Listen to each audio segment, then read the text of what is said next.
America की डंकी लगाने वाले इस मुल्क को अच्छे से जानते हैं। आज भी लाखों लोग बेहतर मुस्तकबिल के लिए इसी मुल्क से गुजरकर ही गैर कानूनी तौर पर अमेरिका जाते हैं, जबकि कानूनी तौर पर भी इस मुल्क को 42 मिलियन से ज्यादा लोग सालाना विजिट करते हैं, जो कि पूरी दुनिया में तीसरे नंबर पर है।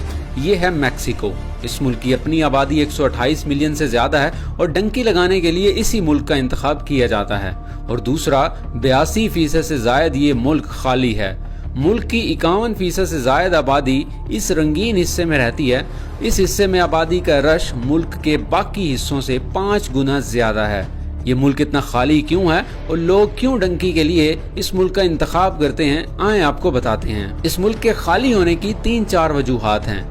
ये सामने आपको टेम्परेचर चार्ट दिखाया जा रहा है। आप देख सकते हैं कि इस रिहायशी पट्टी के ऊपर और नीचे की जानिब दर्जा हरारत या तो काफी ज्यादा है या फिर काफी कम है, जबकि इस पट्टी में जहां मुल्क की ज्यादातर आबादी रहती है, इस एरिया का दर्जा हरारत एवरेज है, जो ना ज्यादा गर्म है और ना ज्यादा ठंडा। मैक्सिको की सरहदें एक तरफ से अमेरिका जबकि दूसरी तरफ से ग्वाटेमाला और बलीज से मिलती हैं, जबकि बाकी दोनों तरफ से समंदर लगता है। अब दूसरी वजह यह है कि मैक्सिको का ये हिस्सा जिस तरफ से इसको अमेरिका के साथ सरहद लगती है, ये सारा हिस्सा गर्म सहराई इलाका है, जो कि बंजर है और यहाँ दर्जा हरारत भी काफ़ी रहता है। ये सहराई इलाका अमेरिका के बॉर्डर से होते हुए खुद अमेरिका के अंदर तक फैला हुआ है और ये सहराई इलाका खुश्क पथरीले बंजर पहाड़ों पर मुश्तमिल है और ये पहाड़ी सिलसिला इसी रिहायशी पट्टी तक भी आता है और मैक्सिको के सारे शहर पहाड़ों के दरमियान में मौजूद सीधी ज़मीन या वादी में आबाद हैं। इसी तरह इस रिहायशी पट्टी से अगर आगे की तरफ जाएं तो आपको पथरीले पहाड़ और गहरे घने जंगल देखने को मिलेंगे, जहां सारा साल काफ़ी बारिश होती रहती है। इसी तरह से कुल मिलाकर मैक्सिको का 80% से जायद हिस्सा पथरीले पहाड़ों, जंगल और गर्म सहरा पर मुश्तमिल है, जबकि एग्रीकल्चर के लिए थोड़ी सी ही ज़मीन दस्तयाब है और वो ज़मीन भी इसी रिहायशी पट्टी और इसके आसपास मौजूद है।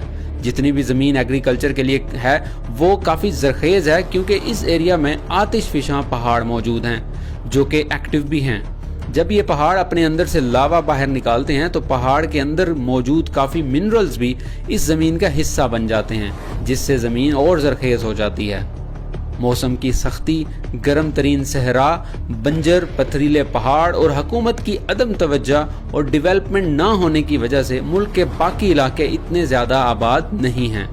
अब आपको बताते हैं कि क्यों लोग डंकी लगाने के लिए इस मुल्क से आसानी से गुजरकर अमेरिका का बॉर्डर क्रॉस कर लेते हैं। जैसा कि आपको बताया गया है कि मुल्क के बड़े बड़े शहर, चाहे वो मैक्सिकन सिटी हो या कोई और, ये तमाम शहर पहाड़ों के दरमियान मौजूद खाली जगह में ही आबाद हैं और एक शहर से दूसरे शहर जाने के लिए आपको पथरीले पहाड़ों से होते हुए जाना पड़ता है और इन पहाड़ों पर रोड बनाना भी मुश्किल काम है।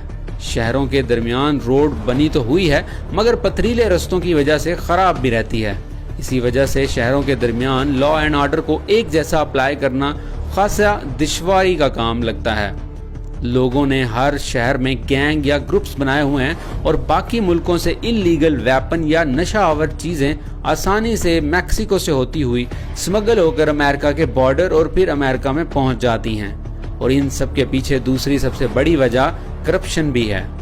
मैक्सिको से रोजाना की बुनियाद पर हजारों लोग कानूनी तौर पर काम करने की गर्ज से बॉर्डर क्रॉस करके अमेरिका जाते हैं और दिन में काम करके शाम को वापस आ जाते हैं, जबकि इसी तरह ही हजारों लोग वीजा की लीगल रिक्वायरमेंट्स पूरी ना कर सकने पर गैर कानूनी तौर पर भी बॉर्डर क्रॉस करके अमेरिका जाते हैं और असाइलम के लिए अप्लाई कर देते हैं, जिससे इनको कुछ सहूलियात मिल जाती हैं।